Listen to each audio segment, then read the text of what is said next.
Okay, everybody's got a fucking podcast. I mean, we have a podcast, so obviously anyone can do it. Wait, this is a podcast? Are you recording right now? Technical difficulties. No, you don't have to say anything. I'm going to edit it out. Technical difficulties. Okay. I put mayonnaise on a pickle. It was not the best, but it might have been the worst. Do my feet? I mean, my feet stink, right? Yeah.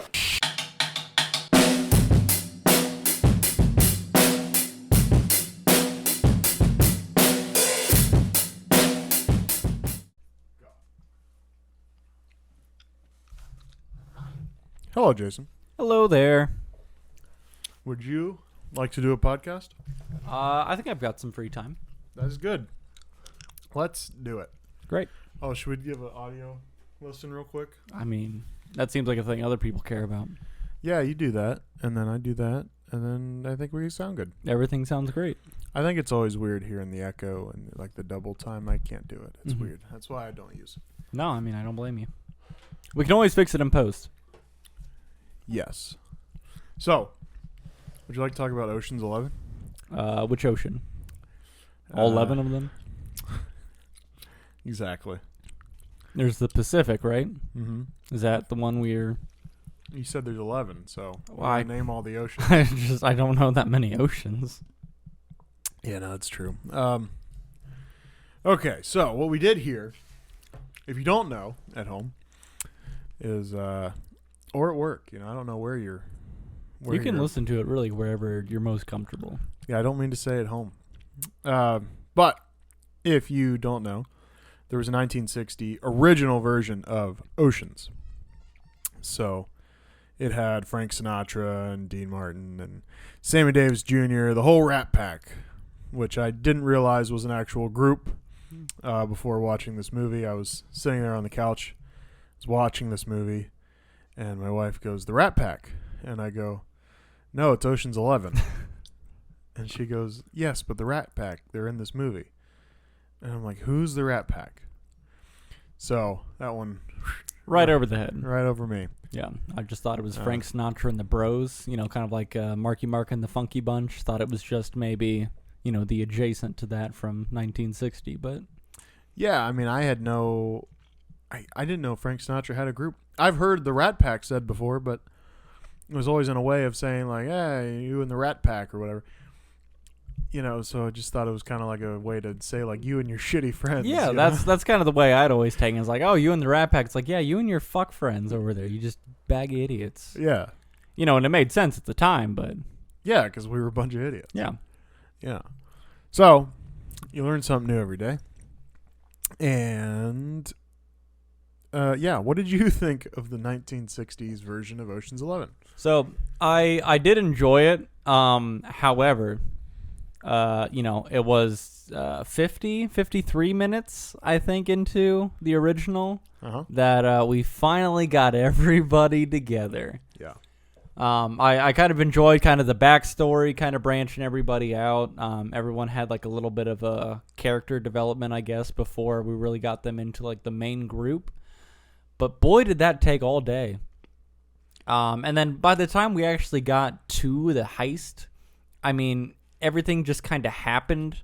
There weren't really many obstacles in the way. They were just like, you know, you'd mentioned it before. We kind of just look at the thing and we're like, we're going to hit this casino and then this casino. And like, that was the plan. And then they just went in and did the thing. Yeah. So it didn't feel very high stakes, high reward. No tension. No, it definitely lacked a lot of like the tension, the stakes. And I feel like it definitely suffered for that. But I did kind of like just the overall feel, especially around like that beginning part until I noticed that it was taking way too damn long about just getting the crew together.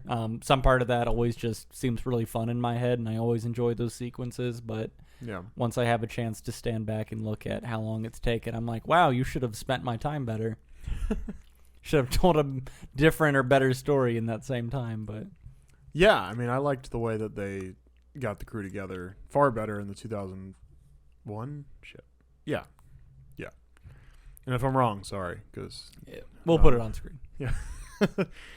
But in the newer version, I liked that far better because we hit 29 minutes in and we're discussing what we're doing. And there's actually like, oh, hey, so like there's this vault. It connects these 3 casinos. Like actually going into some sort of detail on like, you know, what we're doing rather than the original. Now, granted, I don't want to shit on it because like it's an old movie. Yeah. We're still getting new movies. You The can't do as technology and much. opportunities were definitely limited in that time frame, so you do have to appreciate that. Yeah, so that is one thing about old movies is like, you know, I like to point out the shitty stuff, but I try not to like just be a dick. Yeah, you can acknowledge that it doesn't land with you now, but that it might have still been, you know, a successful way to storytell or present something at the time. Yeah. So anyway, just a couple things. I mean, yeah, basically what this movie was, hey, let's watch the Rat Pack hang out. Watch them get massages and from pretty women and drink, and Danny's got some marital problems. And then apparently one dude dies of cancer, is what we think anyway. The big casino. The big casino is what he died of. That's what went on the autopsy report. And I don't know, just the whole plan with like, you know, they finally get everybody together, and Danny, played by Frank Sinatra, just pulls out this bandana that looks like it was just from a souvenir shop at one of the casinos, and it's like just like this Vegas like map, but it's not. It's just one road, and it's like this casino, this, you know. They just pointed at it, as you said, like a bunch of times, and then yeah, it was just wasn't great. Yeah, they didn't exactly sell me on they had a plan and they were like getting all these people together for a good reason. It just seemed like, hey, I'm gonna call in some favors now that everyone's here. Yeah, so we're gonna rob a casino. I don't really know what's going on, but we're going in. The funnier part to me was, you know, we didn't really discuss how, other than, and don't worry, we're not gonna just spend the whole time on the 1961. We're getting to the new one. Just wanted to do a quick lap around the 1961 in comparison to the new one.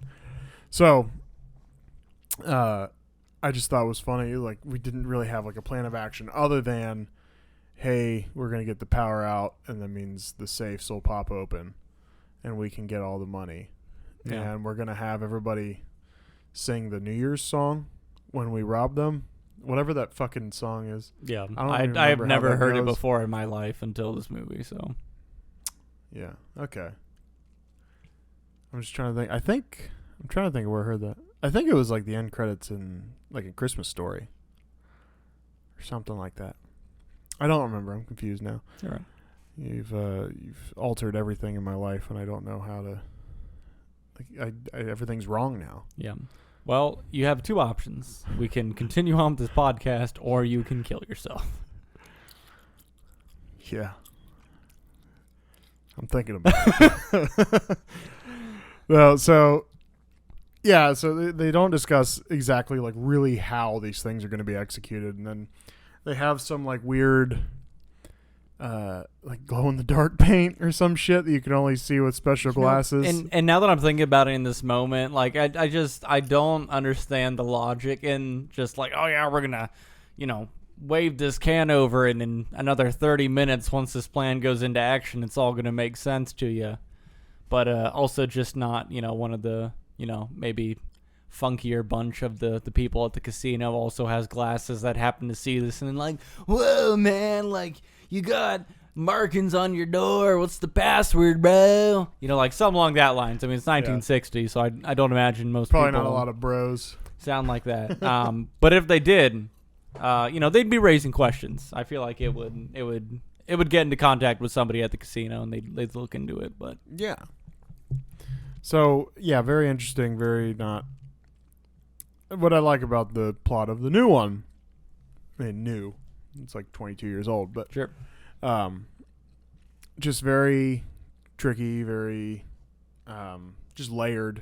You Yeah. know, you as the audience, you're not in on the whole thing. You're kind of finding it out as it goes along. Yeah, and that's And I think that's always that's what I fun. kind of enjoy in these heist movies is not being part of the plan. You know, especially like on that first watch through, because there's always like something, and you just don't have the information until you've seen the whole movie the first time through, and then you get maybe that second lens. But I love not being part of the heist and trying to figure out what I'm missing.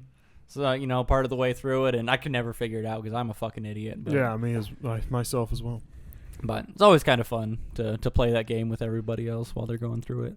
And to me, that makes the second or third watch more fun because Yeah, it's more rewarding. you just know, and then you watch for other little things and why this makes sense because, oh, that's why he wasn't there because, Yeah, exactly. So, so 1961, unless you like old movies, don't watch it. So I didn't really get a ton of cool stuff from, because this is our cool stuff section, right? So I didn't really get a ton of it from the commentary special features on the DVD. There's a couple things. Casinos aren't really required to cover the money of the chips on the floor. Yep. As they say in this movie. So Just like the banks, casinos are not real. Your money doesn't matter. No one cares. yeah, it's all fake. It's all fake. I thought this was interesting because it kind of changed the dynamic of the first scene because they did shoot the parole board, talking to Danny in that first scene when he's getting out of jail. I think the right decision was cutting that out because I don't know, it has a certain vibe to that scene now. Yeah. So I think it's good. One of the more funny ones was that Brad Pitt apparently does all the eating. He's not fake eating. He's not spitting stuff out or anything, and he's not and they said, and which I thought was hilarious, but they said that a lot of times they have stand-ins that will eat if it's a shot from the back, which I think Sure. is just funny. It's what do you do? I'm an eater. I'm a stand-in eater. I'm a Hollywood Yeah. stand-in eater. If you look 36 minutes into Ocean's 11, you'll see my left shoulder and a plate of food. That's me eating. Yeah, that's totally me eating. Yeah. I don't even know if I'd want that credit to my name. That's not very substantial. Yeah.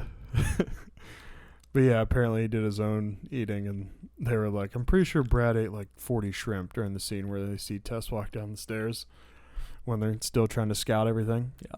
Granted, if I was in his position too, I think I'd be doing the same thing. Yeah. Yeah, you just don't eat all day. Just, if you're eating in a lot of scenes, just Yeah. eat in the scenes, Hey, can I get another shrimp? Yeah. Keep them coming. So Chabot Kin, I'm not sure exactly how you say his name. The guy that plays the amazing Yen. Doesn't speak any English, never acted before this, and he had to have an interpreter on set. But he could also fold himself into a box and do flips and shit. So Yeah. But yeah, they said he was really good on set, always hitting his cues and everything. So that's cool. Guy that never acted before. Yeah. So He just had natural talent. And he's like, hey, I just got to hit my mark, do the flip, and not speak English. yeah. Except 3 words? The fuck you been? Yes, Yeah. yes. So the wig Brad Pitt wore when he was impersonating a doctor was allegedly the wig that Mike Myers wears when he rehearses Austin Powers. Yeah, I 100% hope that is real. It Yeah. did look like, the right color, maybe kind of the right fit and everything, so that's possible, but I'm just going to convince myself that is 100% the Austin Power wig. Yeah, I'm okay with believing that. Yeah. And then... Oh, okay, and then just something interesting is...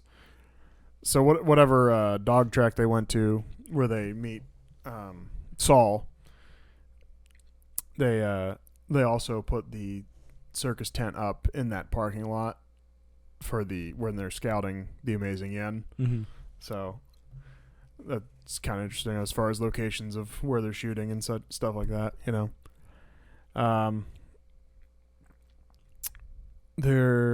then apparently at the dog track they have the number 4 dog. They said that was gonna be Saul's dog, and they want that dog to lose. And then apparently somebody misheard, and that dog, they made him win. And so then, the whole thing with this is that it doesn't matter because once they're all running, you don't see the fucking numbers on the dogs. So I'm like, why are we worried meaningless about to it? the viewer at that point? Yeah. But Soderbergh said that he CGI'd a dog like way behind the pack, like after everything, which I was like, no one knows. I don't know. It's just funny to me. Yeah. And then apparently Yen's middle finger was CGI'd when he flicked him off from inside the little crate because apparently the way he was folded in there, it was like sideways. You couldn't even really tell what was going on. Yeah. So That's fair. and Poor little Asian man. yeah, and so then the scene where like George gets fired, or Danny gets fired. Because he's raised red flags at the casino or whatever. So apparently there's like an alternate take of that scene where they're firing him and asking Linus if he can, do what Danny was supposed to do. And, it's like they're all like trying not to laugh, because the whole thing is that Linus isn't in on this gag, so apparently that was a thing. And then Cheadle was not credited for this movie because apparently he wanted to have his name like on the front, like he wanted to be listed under the title and all that shit, or however you say that term. Title credit. Yeah. And so he was just like, well, yeah. It's like, if I can't be on there, I don't give a shit. Yeah. Don't put my name on it. It's just very interesting because you're like looking through the cast and you're like, well, where's Don Cheadle? Yeah. Did you have a bad summary for this movie?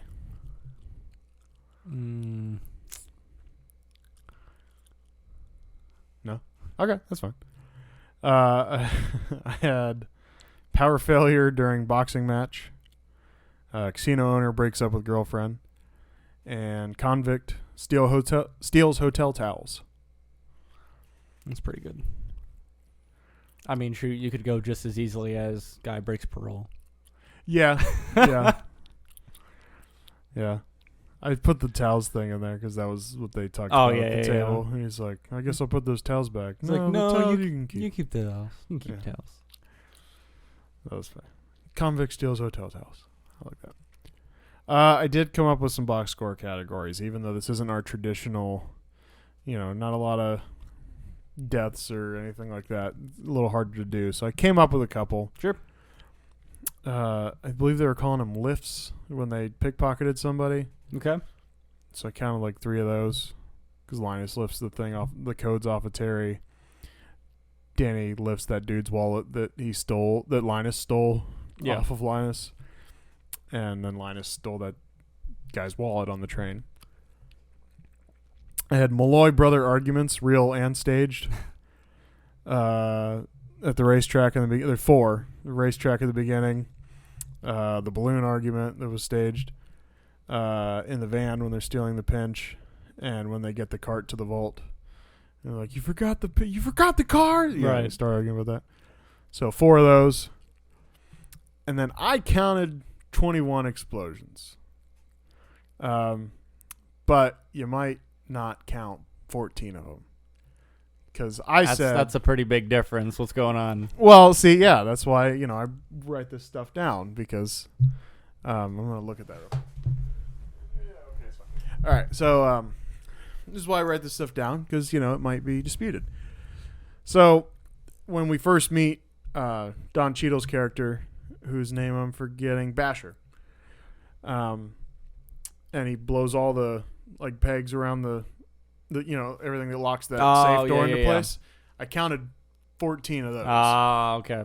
And those are small explosions, technically. They are small explosions. I mean, granted, I think we had mentioned this in one of the other ones before. If we wanted to get real nitpicky, anytime a gun would go off, that would technically be an explosion. Sure.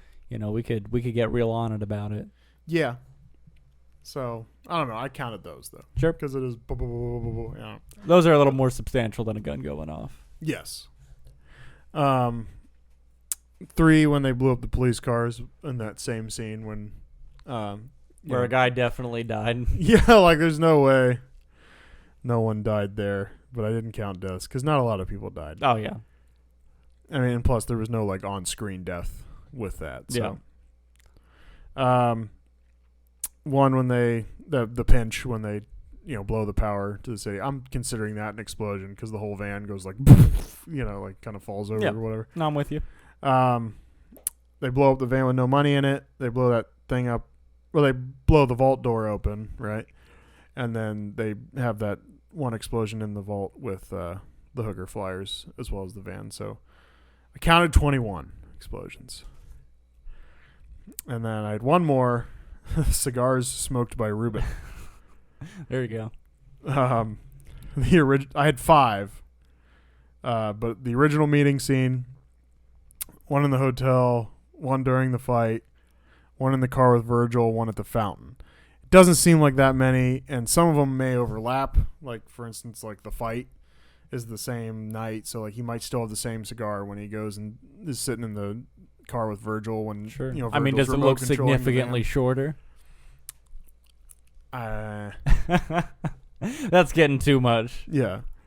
So I did say it's not that many, and some of them may overlap, but I think it's just funny that the only time we see him without a cigar is when he has lunch with Danny and Rusty when we first meet him, and then there are not any shots with him without a cigar from that point on. Yeah. Every other shot he still has a cigar.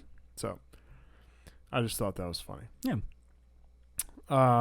Then move on to commentary, which I put the cunty comments in with the commentary, and I'm giving those a new name rather than just saying cunt, because it seems a little crude. There's an opinion towards it for sure. So I'm changing it to if you're gonna be a dick about it, which creates a nice little acronym that I would pronounce as a yigabadai. A gigabadai. All right. So I'll just say a yigabadai every time or not. Well, I mean, good luck. If you can say it that way every time, then that'll be impressive. But it might just be extremely stupid, and I already kind of feel stupid saying it out loud to another person. Well, there you have it, folks. Igabadai is dead. I don't know. What do you think? We can leave it as the full face if you're going to be a dick about it. Or you can say, like, if I'm going to be a dick about it, then... So, if you're going to be a dick about it, you don't like a yigabadai. Yeah. Okay. Cool. So, I love the talking in code stuff. Like, anytime like people can encode very casually. Mm-hmm. When he comes to the casino getting fresh out of jail, and he's talking to Frank, who has a name tag on under the name Ramon, and he says, he's like, well, I think you got me confused with somebody else, but I think the lounge over at whatever the place is opens at 1. That's just like cool to naturally be able to do that. Yeah, just to pick up on kind of those small signals of, I'm going to need to talk to this guy later. How do I meet him up in a way that I can still seem like I'm a normal person doing my daily routine, and yeah, also I'm fucked somehow. Yeah, because I don't know, I just thought it was funny because I would just be the guy that fucks up the code speak, and he's like, oh yeah, that opens at 1. Okay. Hey, wait, before you go, hey, listen, would you like me to meet you there at 1? Are you gonna be there at 1? Are you gonna text me, or like, am I supposed to find you? Or where do you want to meet? Where do you want to meet? I don't care. I don't care. Where do you want to meet? I'm gonna have a drink with him. Is that okay? Do you want to get drinks later? Christ. Yeah, I'd fuck that all up. Yeah, I kind of like the idea of the guy getting frustrated with code talk and just breaking down like that. Like, who's listening? Who gives a shit? Do you give a shit? Who's listening to this conversation right now? Kind of like this podcast. Who's listening to this conversation right now? Let us know. And then like just the nonsense, like the same kind of thing but it sounds more like nonsense talk when Danny and Rusty start talking about like all the types of guys they'll need for the job. And I should have wrote down some of the ridiculous things they said, but it was just like, oh, we need a Magnum PI and a Marilyn Monroe. Those aren't things but they it's said, that type of thing, like actresses or like those famous names. Like, we need one of them and one of them, and it's all just code talk for a type of person that can do a type of job. And, Yeah. you know, I think they even said that those meant nothing and they had no setup for why they used those names. Yeah, or they had anything. It was nothing just- for it when they, the I commentary. happened, they said I that. happened to catch these words, and those were the people we went with. But Yeah. That is what they said in the commentary. It's like, we don't even know what they're supposed to mean. It's like, okay. yeah, Cool. And that was the writer and the director. So like we don't know. We just let them do it. if they don't fucking know, then, There's really no rules in filmmaking, just so you know. The first time we meet Rusty is he's doing some teaching celebrities how to play cards, Yeah. basically.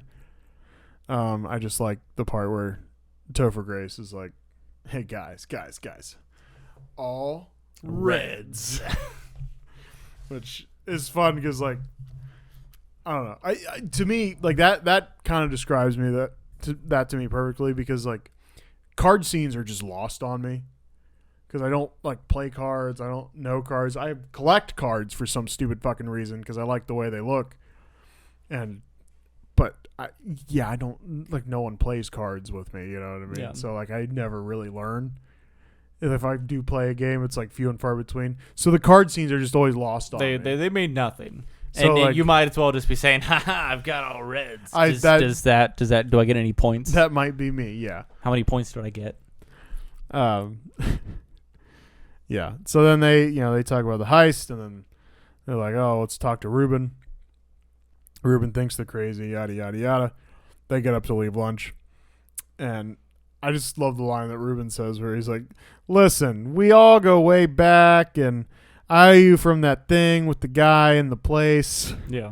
which is like the most vague, half-assed line I've ever heard. But I love stuff like that, though, because it's either the implication of we've gone through so much shit together, or the I don't give a shit, it doesn't matter, we did a thing somewhere, whatever, I probably owe you. Like, Yeah, it's either the taking it to the extreme of, like, we're bros and I owe you a lot, or, yeah, we did something one time, whatever, I get that I kind of owe you. Well, I'm not going to write it in. Yeah. Yeah, exactly. It's just like, I don't care. We did a thing with the guy, Yeah, at some point. It was fine. it was fine. Yeah. So I don't know. It gives you that sort of sense of, it's like a half-assed attempt at giving you the sense of familiarity, Yeah. but like, which I think is fine, because for one thing, the line's funny. For two, I think it's sort of that code speak of like, oh, we probably shouldn't talk about our past crimes, Yeah. so we'll just say like, hey, you remember the thing with the guy from the place? Yeah, that thing. Of course you do. More code talk, kind of. And also, I think they beat you over the head with the fact that these guys were all familiar with each other in the original Ocean's 11, where they just keep, like, every time you turn around, every other line is about the damn 82nd Airborne. Everybody, we were all in the 82nd Airborne together. Hey, Yeah. we were in the 82nd Airborne. and You and your what- friends are in the 82nd Airborne? What a fatal flaw to be all grouped together by something as obvious as that, and then to have just granted it was the dude's mom, but just a random being able to be like, oh yeah, I saw a few people in the 82nd Airborne sitting around the other day, and then everybody got robbed. So, It's real weird. real weird. What does your son do for a living? Oh, he was in the borrows 82nd money from Airborne. you. Yeah, exactly. Yeah, he might want to rob somebody. Yeah, that whole thing was. Oh, and the other thing about the end of that, we didn't really go full into that with the 1961. The fact that, like, that movie just turns into that Duke Santos guy Yeah. just sitting in a room calling people and accepting calls and just being like, well, figure it out, ask more questions. It just becomes like this guy yelling like, who did it?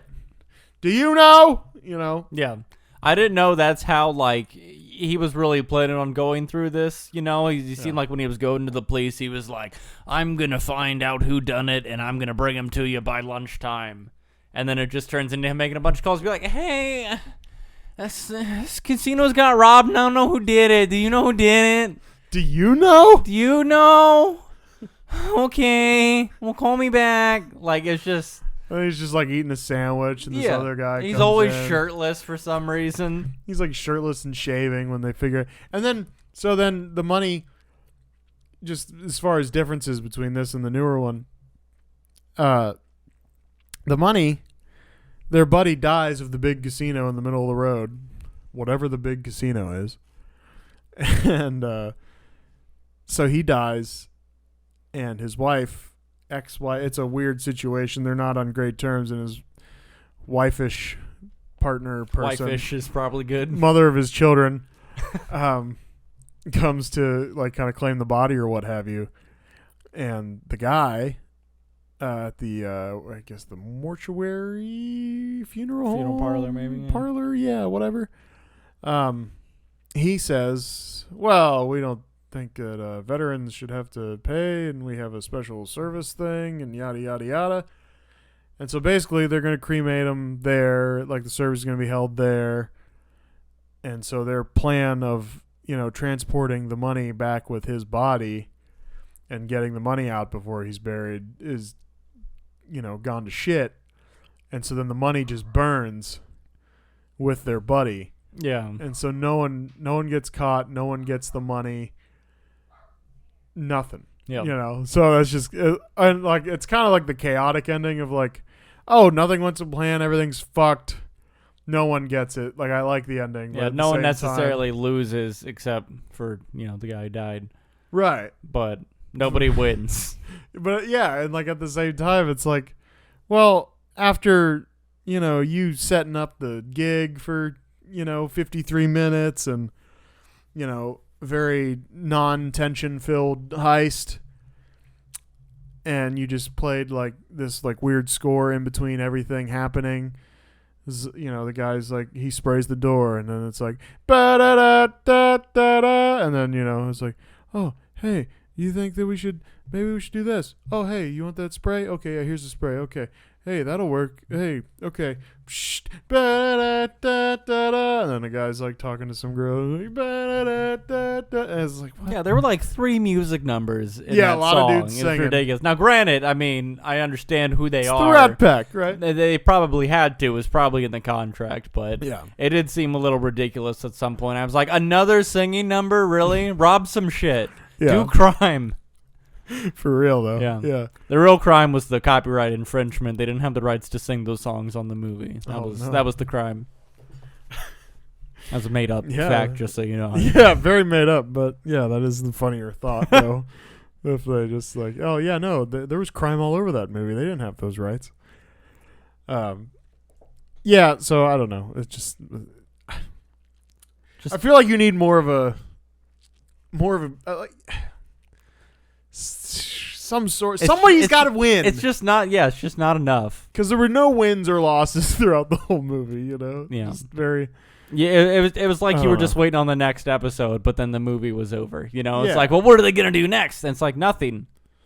Yeah, They're all dead Yeah. because it was 1960. Yeah. Yeah. So a Yigabadai. Oh, wait, we're not saying that. No, No, we're not saying that. My bad. get it out of here. I'm gonna say it. You can say it. I can't stop you. I can cut it out of the video later, but I think can't it'd stop be you from funny if saying it. Just like every time I said it, we just had the letters on screen. It's Yeah. like, it's like a Yigabadai. We don't have to do that. We can. I don't want to make you. I don't want to put you through that. Okay, I can live with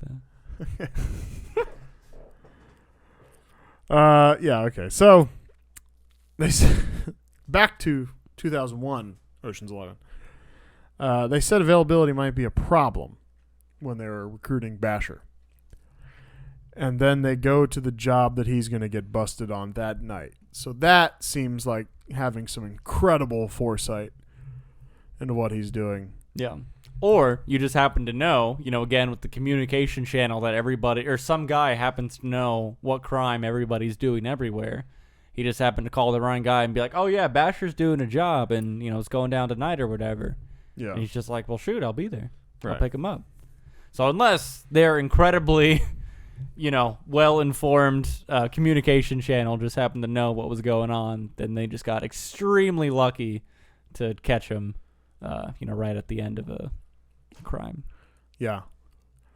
That, or I guess the other thing I didn't think about till just now is what if, the guys did disarm the alarm For when Basher walks in the safe and the thing Oh, goes and off. then they And then enabled maybe it. they re-enabled it. I so see, then all just the to other get 'em guys caught and get 'em out. And then they grab Basher. That's not a bad idea, really, because it gives them a little bit of a leverage, I guess, to like, hey, help us out and we'll get you out of here, kind of thing. That's not a bad thought. Granted, they would have had to kind of know the details of said heist. Yeah, they probably still made that call to that guy who knew the thing, and Yeah. So, if you're going to be a dick about it, that probably doesn't work out. And then I said, just kind of commentary. I like this right to the point. 29 minutes in, we got the crew together. We're talking about how to do the job. yeah, no, it was Bam. clean, concise. We got to see a little bit of everybody, small amount of backstory on everyone, but we kind of focused on the important bits, and we got to planning shit. Yeah. And in this Not case, on a bandana. yeah, no, this was an actual plan. This wasn't just an idea. Yeah. So, I said the plot thickens. There's a lady involved. Oh, God. The dynamic of the ultimate evil. He owns the casino, and he's fucking the hero's gal. Yeah. Nothing worse. He's double evil. We can't have that. Yeah. He's got to lose twice. And then, if you're going to be a dick about it, it's a lot to happen in 2 weeks. You brought this up last time. I just wanted. By the way, if we say that we recorded it last time, we had a camera issue, and so we're doing it again. So, take two. It's a lot to happen in 2 weeks. To build a practice vault and then shoot a short movie in there, just to fake out Benedict and. If you're actually practicing there, and everyone gets a day off. No, they got like a day and a half off or something. It was ridiculous. It was like, how do you guys no? I get that they're professionals. We trust them or whatever. But I mean, it wasn't a lot of time to both assemble the vault for them to do all their testings in, get everything set up, record the movie, make sure it's edited perfectly, get all the supplies together. It's like it doesn't add up, but some magical mythical way, 2 weeks minus a day, they were dynamite. Time is, I believe we talked about this in movie rules. It's one of our top 5. Yeah. Time is relative to plot. I don't remember which number we had. What was the most important one? We gotta have that list handy when we do this. It'd probably help, yeah, because we see some of the stuff come up pretty much every movie. Yeah. Maybe that's a segment I need to put in the notes. Yeah. Like, how many movie roles are we in on? Like, for this one, especially, time is relative to plot. Yeah, so there's that. And then I feel like when they go steal the pinch, the thing that's going to black the power out in Vegas. EMP, whatever. Which, by the way, in the commentary, they also said, I should have wrote it down, I suppose. I just thought of it. They said that one is, like, there is such a thing as a pinch, they said. But the one that would be big enough to take out the power in Vegas is like the size of a 20 by 20 room. Mm-hmm. So that sounds about right. Not the one that Basher used. Yeah. So that's kind of if you're going to be a dick about it. But again, another if you're going to be a dick about it moment here is they steal the pinch. Linus fucks it up because he can't stand them arguing, which I don't know, man. That's kind of entertaining. Yeah, especially with them too. I mean, yeah, everyone's probably had those two group of friends. You got two people who are just like always butting heads and talking shit to each other. Like you live for that. Yeah, and I mean, you just like say the right thing, to like be on one side or the other, and like just gets the other guy going more. Yeah, yeah, it's great. It's a whole thing. Yeah, I don't know why he abandoned that situation. I mean, that was hours of entertainment he let up on just to go muck around in there without knowing where he was going, what he was doing. Fucking idiot. And then his big plan instead of run, which that was the other thing I didn't understand was, that the logistics of that scene is the camera goes here. And he's running up some stairs. Far right, I think, yep. And then the camera pans all the way over here left, which would be the other side of the building. It's about a building away. Yeah. Are these other stairs where security guards are running up those stairs.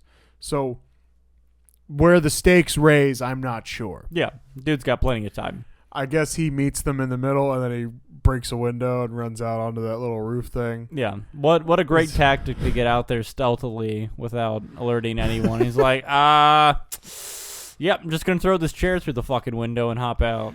And then, I don't know, that roof seemed stable to me, but they were like walking on the beams out there, which is like, I don't think you're going to fall. And none of them It had looks any metal. hustle into it either. Like, Right. they were just kind of like waddling out, like, hit, hit, hit. There was not a lot of distance between the two of them. He shouldn't have got away. No. But then that's my other thing, is that if you're going to be a dick about it, I feel like they probably should have got the plates on that van. Yeah. And that probably should have been a problem later. And the fact that I know it's a half factor, like a little bit of a factor that Yen, that Yen gets his hand crushed in the van door Mm-hmm. because like the bandage gets stuck later before the thing's supposed to explode. And then of course the batteries are dead. Oh, tension. That's how you make tension. Right. Looking at you, 1960.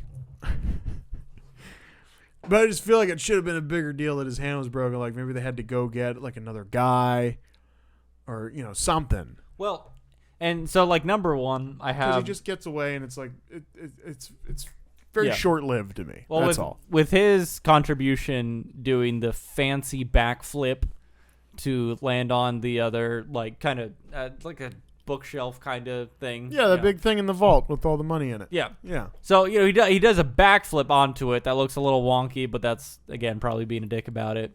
But like, if they had just framed it as like he just had to be dexterous enough to be able to make the jump in general and like hold on to himself, that's where maybe the hand could have come in, to where like maybe he slips, loses his grip, and has to one arm it. Like something like that would have at least created like a logical, stake. Like, oh no, like what's gonna happen? Is he gonna fall? Is he gonna set off the alarm? Whatever. Yeah. Like that to me would have made a little bit of sense, and then we could have the second, hand get stuck in the thing, created overall. But instead they were just like, no, he's just gonna do a fucking backflip for no reason other than flex. Yeah. Yeah, it should have been a normal jump. Yeah. Why not just see Why where would you're you going? risk it like that for this biscuit? Why not just see where you're going? Yeah. That was another if you're going to be a dick about it moment later. So thanks for stepping on that one. No, you're welcome, and also fuck you. Yeah. Oh, and I said maybe Linus should have been shunned for that whole bit. A little bit. And I don't know. This might be a dickish thing too. That it might just me being a dick a lot. Apparently, Rusty's telling Linus, because Linus is getting the whole outfit on and all that to impersonate the Nevada Gaming Commission guy, because he's not the commissioner. Yeah, sorry. So Rusty gets cut off because he's like, and don't ever, under any circumstance, and then he gets cut off, and then Linus is like, and What? then that's Do the what? end of it, and we never bring it up again. Yeah. So I thought maybe there was going to be something that, comes up and Linus blows the whole thing or something. I don't know. Yeah. Or something he has to get past. Yeah, they left the opportunity open where there definitely could have been like a fatal mistake or something, and we Unless- just never. Maybe that was them just fucking with Linus, because Linus isn't in on the whole thing where, like, Danny's still a part of it. Oh yeah, even that's so fair. Maybe it's part of the gag. Maybe he was supposed to be. He's like, hey, cut me off when I say don't ever under any circumstance. Yeah.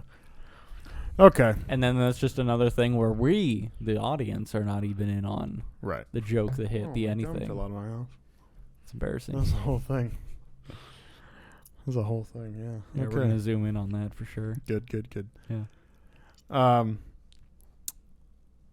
Still being a dick. One would think that someone would put together the fact that the same two goons, the Malloy brothers, are used for like 4 different tasks in the casino during this plan in the same 2 weeks. Yeah. Just You'd think they would have a little bit of recognition of these two yahoos just constantly causing a scene. yeah. I mean, because it doesn't take a genius. Like, oh, hey, the guys that argued about balloons a couple days ago, apparently they're doing our room service now. Oh, and now apparently they're taking money from Terry Benedict's room to the vault. Hey, who left these server clothes in the elevator that these guys just walked out of that are also Apparently- suspicious? Apparently this guy Lyman Zerga's security. going on with these guys? Just odd. Bunch of red flags. Not in my casino. Yeah. He knows everything that's going on in his casino. Clearly not. Fucking douche. Yeah. He doesn't know anything that's going on in his casino. Nothing. Don't get claustrophobic easy, but Yen getting into that can makes me claustrophobic. Yeah, I mean, he's a small man, and that's an even smaller hole to be tucking yourself into. I do not want to be that guy. Nope. And so then Danny, he's supposed to kind of be red flagged in the casino. They pull him into a room. This big guy, Bruiser, comes in. And, of course, Danny knows him. It's all part of the plan. It's all been worked out. It's all part of the plan. Yeah. And so, dude punches him in the face immediately. He's like, I said not till later. And they're talking full volume. Yeah, and there's no whispering. Like, how's your wife? No Pregnant hidden stuff again? involved. Yeah, just the whole deal. They're talking full volume. Those dudes are right outside the door. So, if you're going to be a dick about it, Yeah. probably should have been over right there. Well, especially just because we do get to a cut a little bit after that where, like, we're hearing, like, the dude, like, fake hitting himself, crashing around a bit. Yeah. And it is very audible. Like, there is no way that those guys didn't hear the full volume conversation going on in there. Yeah. Because he's doing, like, the, or it's just, like, it's not that loud. Yeah. But they can hear it out there. So becomes a whole thing. So apparently speaking volume is relative to plot as well. And then you brought this up when we did this the first time, because I said how necessary were the glow sticks, and you're like, it helps to have a bottom, but then you said they didn't test out their fucking carabining, or I guess you would kind of call it that. But it's what they're rappelling down on. Yeah, so it's like rappel equipment. They went through all of the effort to kind of, test like the vault and everything. They had that down to a T. They had blueprints, so obviously they knew like how long that hallway like chute, I guess is what you'd call it, whatever. So it's like they had all of the logistical information, but for some reason the one shortcoming they had was getting like a thing to rappel down on being quite long enough. Like, just with all of the planning and all of the extreme amount of money that went into having a fake vault set up for them to practice and do this video on, to like just come short on that just seemed like a kind of a batshit thing that just happened to be convenient. And they had a day off. What were they doing that day? Yeah. They had to go get the pinch. Yeah, it just turned out. So yeah, whatever. There was that. And then, yeah, definitely when they cut the wire when it was too short. Like, I definitely was expecting some sort of, like, I Am Legend situation, falling with the knife and all that. And you know what? That would have been even a little bit of fun plot. Ooh, we've raised the stakes even more. We got an injured dude. He hit his major artery. We got a time constraint now. Shit like that. The artery on his leg or whatever. Yeah. And then just like spraying out shit. They're sitting there, oh fuck. We gotta clean all this up. Trying to stuff like the hooker pamphlet into his wound. He's like, I don't know. I'm not a doctor. I don't know. It just like slits Linus's throat. He's like, I don't know how I got down here, and nobody needs to know. Linus didn't make it. No, Linus. I haven't seen him. I have not seen Linus. He fell on his knife and it hit his leg, and then he just slit his own throat. It was the saddest thing I've ever seen. Yeah. And he said we should go on without him and not feel bad though. So I'm gonna do that. Yeah. He got those words out as he was choking on his own blood. It was incredible. Yeah, you should have been there. It was tough to watch, but amazing at the same time. Yeah, I took a video actually. Actually, yeah, just right at the end there. Just a dead guy, but he like worked his thumb up. Yeah, he's just like laying there dead. Just everything's okay. Yeah. So again, okay. So we hit that, and hit the backflip, and yeah. So when they get down there, there's two guards, and they slide this little disc over there, And I just said, because if you're going to be a dick about it, just your standard run-of-the-mill knockout gas that we didn't discuss having or as part of the plan. No big deal. Yeah, it's just a ridiculous little piece of technology. We just slide it on the ground, and it's like, okay. Thing comes up, and we're like, oh, this is like some cool shit. And they just don't even show it. Yeah, like we don't see any like gas come out or anything. Like they don't like give it any weight to like, oh, like the gas came out so fast, and that's why they got like knocked out so quickly. Like we got no reason to think that it should have been, like that fast acting. Yeah. Or that cool. We're just like, we're gonna throw this little disc on the floor, and then close the door, and then just wait for them to thump on the ground. Or whatever the desired effect is just that quick. Yeah. That when Danny and Linus, come through the doors just a moment later and walk past the guards. So they're not... I assume it's got to be gas. So there's not any remnants. Yeah, of they said can walk gas. through just fine. They don't got masks or anything. Yeah. For all we know, that thing was a fucking transformer. That just like Yeah. put them in sleeper holds. Could you imagine this was just an alternate opening thing to the Transformers live action movie with Shia LaBeouf in the first one? Yeah, that would be funny. Just popped out, put everybody in a fucking sleeper, and goes back in his little disc. Yeah. That's a Decepticon move for sure. Yeah. Well, see, I always thought it'd be funny.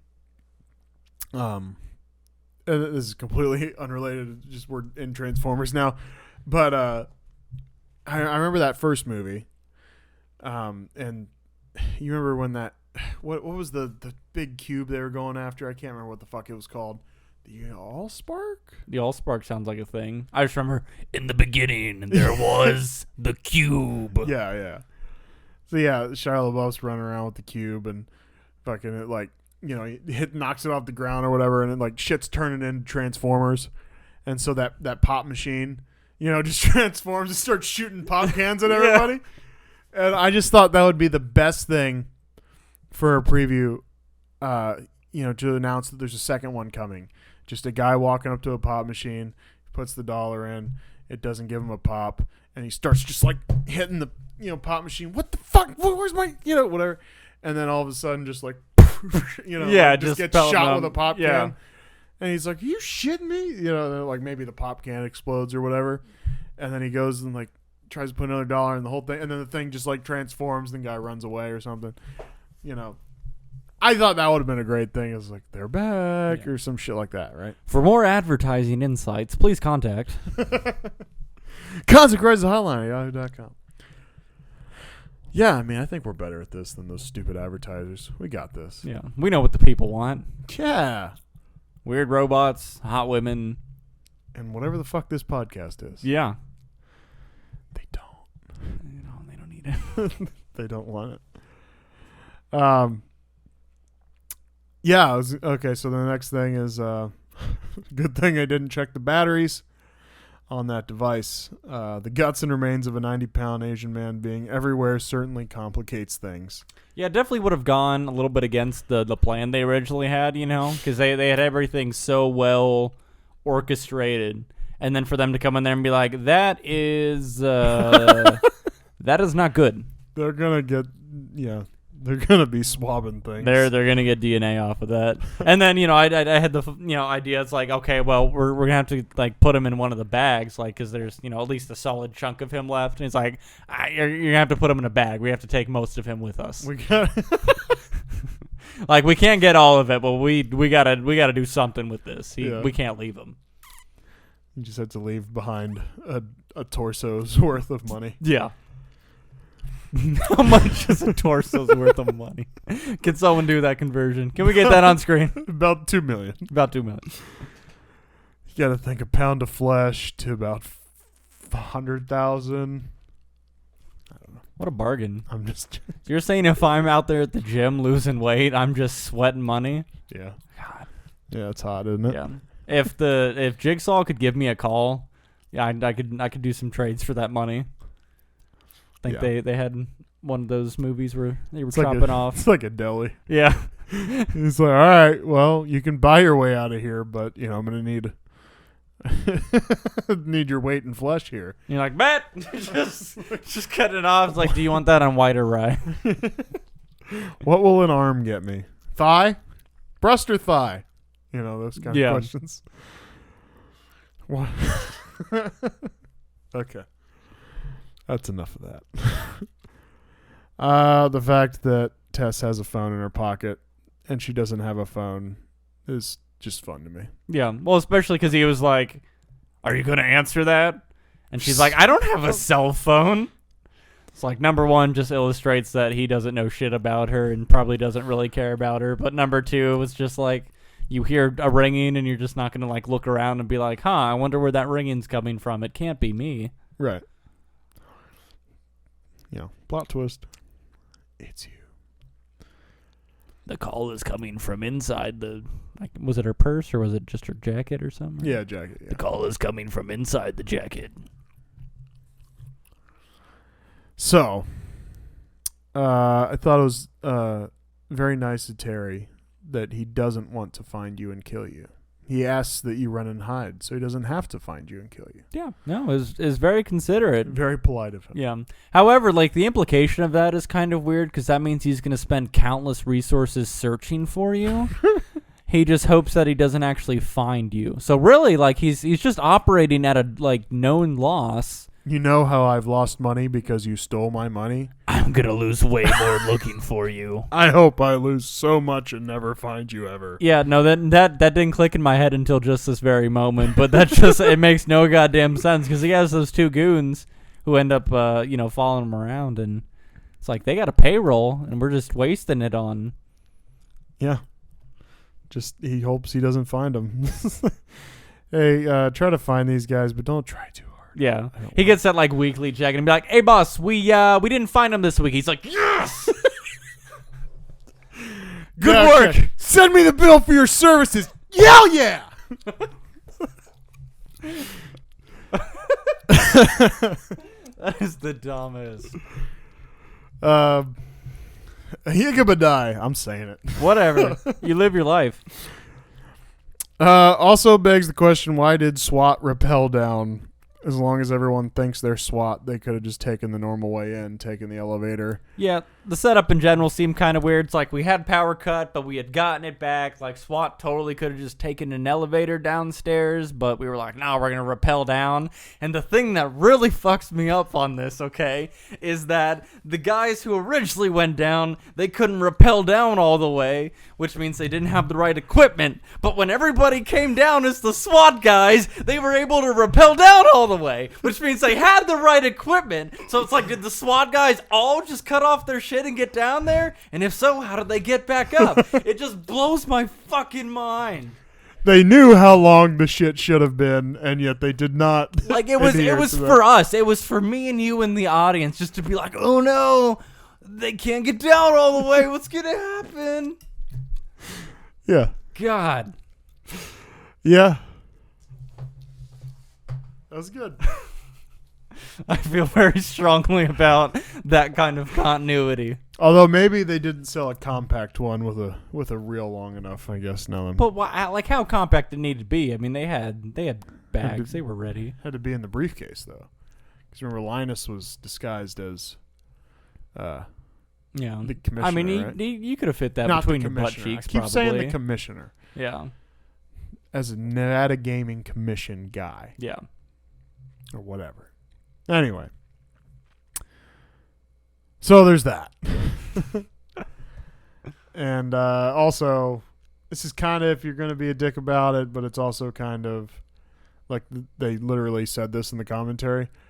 They're like, there's actually no way those flyers got down there into the vault. So, like, because, and if you think about it, like, yeah, it makes no sense. The SWAT team comes, they didn't bring like a bunch of full bags down there of flyers. Linus and Danny didn't bring flyers down there. So, yeah, that's the only, like, And there's a couple holes in this movie, and that's probably the most glaring one. And from an execution standpoint, as far as like the audience observing that, obviously they handled that pretty well because it didn't register in my brain one bit until you told me that. So Yeah. they had me fooled.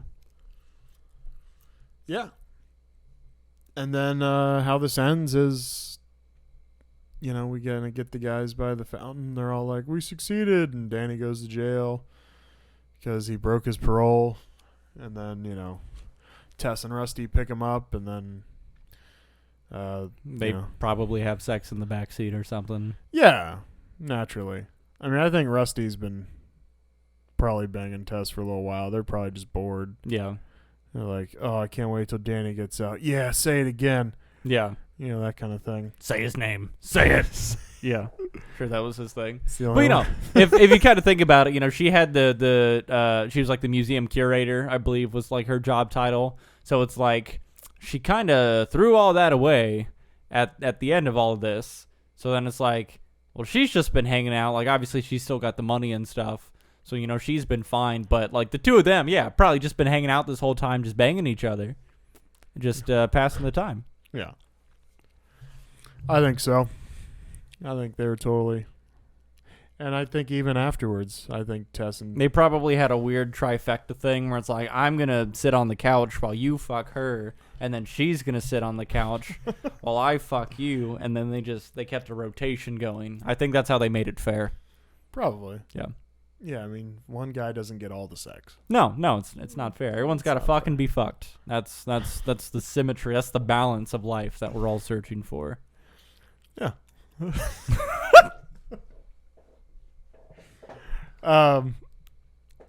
Yeah, and the other thing is that I don't know. If you watch this far, you know what the fuck happened. That's why they broke up, because Danny had it arranged that the surveillance would be on a certain channel in Tessa's room, and so he'd be like, Terry, if I told you I could get your money back, would you give up Tess? And he's like, yeah. And no hesitation, no reluctance, none. or anything. He was like, yeah, fuck Tess. I don't give a fuck. I don't give a fuck. I got 7 of her in a jar. Oh. Yeah. He's a weird guy. 7 of... Did he clone her? Yeah, he cloned her. Where was that going? Okay. Yeah. All right. That's in the facility underneath the vault. Okay. That's where he's got his DNA cloning. He cloned her. Yeah. Okay. That's why. Yeah.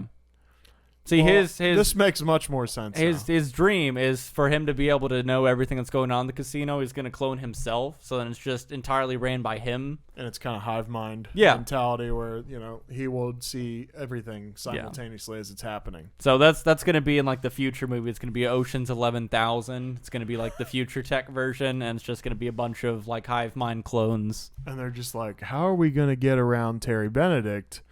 He's everywhere. Yeah. And not like he has eyes, he's literal everybody. eyes everywhere because he keeps, like, the customers in his casino are just him. Oh, yeah, that would be even worse. It's like he's his own patron. It's like the house never loses because we are the house and the player. The house also never wins because it's us too. So hive mind shit. I'm so confused. There's too many of us. None of us could figure it out.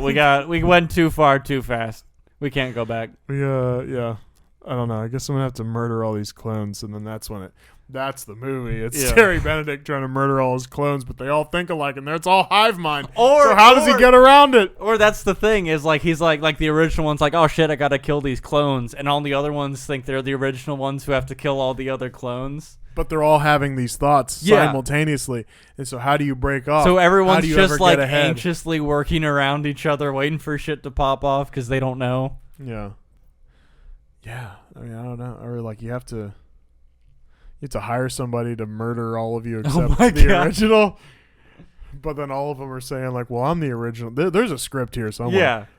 I don't know how you resolve it without like having just major plot holes, but yeah. Find out next time. Yeah, we'll get to work. Yeah. All right, well, this is fun. I'm not really into the rating thing. I don't like it. Yeah, so I can live with that. It was a good movie. I'd watch it again. And I would watch it again, and I did watch it again. In order to get all those notes together and shit. Yeah, I'd even watch it another time. Yeah, I would say so. I'd even watch that 1961 again in like maybe 3 to 5 years. Yeah, I think that's a healthy amount of time to give it between this watch and the next. I don't know if I can sit for an hour watching the gang get back together. That's too much. Getting back to you. Yeah. By the way, watched 12 yesterday, and I don't know. We'll talk about it on that episode, but I was a little disappointed. I guess I just remembered it being a little better. Yeah. We always remember things better than what they are. Yeah. So maybe 13's better than I remember? Because I thought 12 was still decent, but now that I watched it, I'm like, So maybe 13's actually the decent one. Mm-hmm. I don't remember. Or maybe 11's just the best one, and that's it. Find out next time on Consequences. Yeah, thanks. Hit us on the Instagram and the Twitter. Just search Content Crisis. It's not that hard. Consequences Hotline Yahoo.com if you want to tell us why we're stupid or great, but probably not that. I'm guessing the stupid one's probably going to come first, so. It's going to be predominantly that, yeah. Listen to us on Apple or Spotify or wherever you get your podcasts, the YouTube, Content Crisis, and yeah, that's everything. Yeah. Go All team. right. Thank you, and goodbye.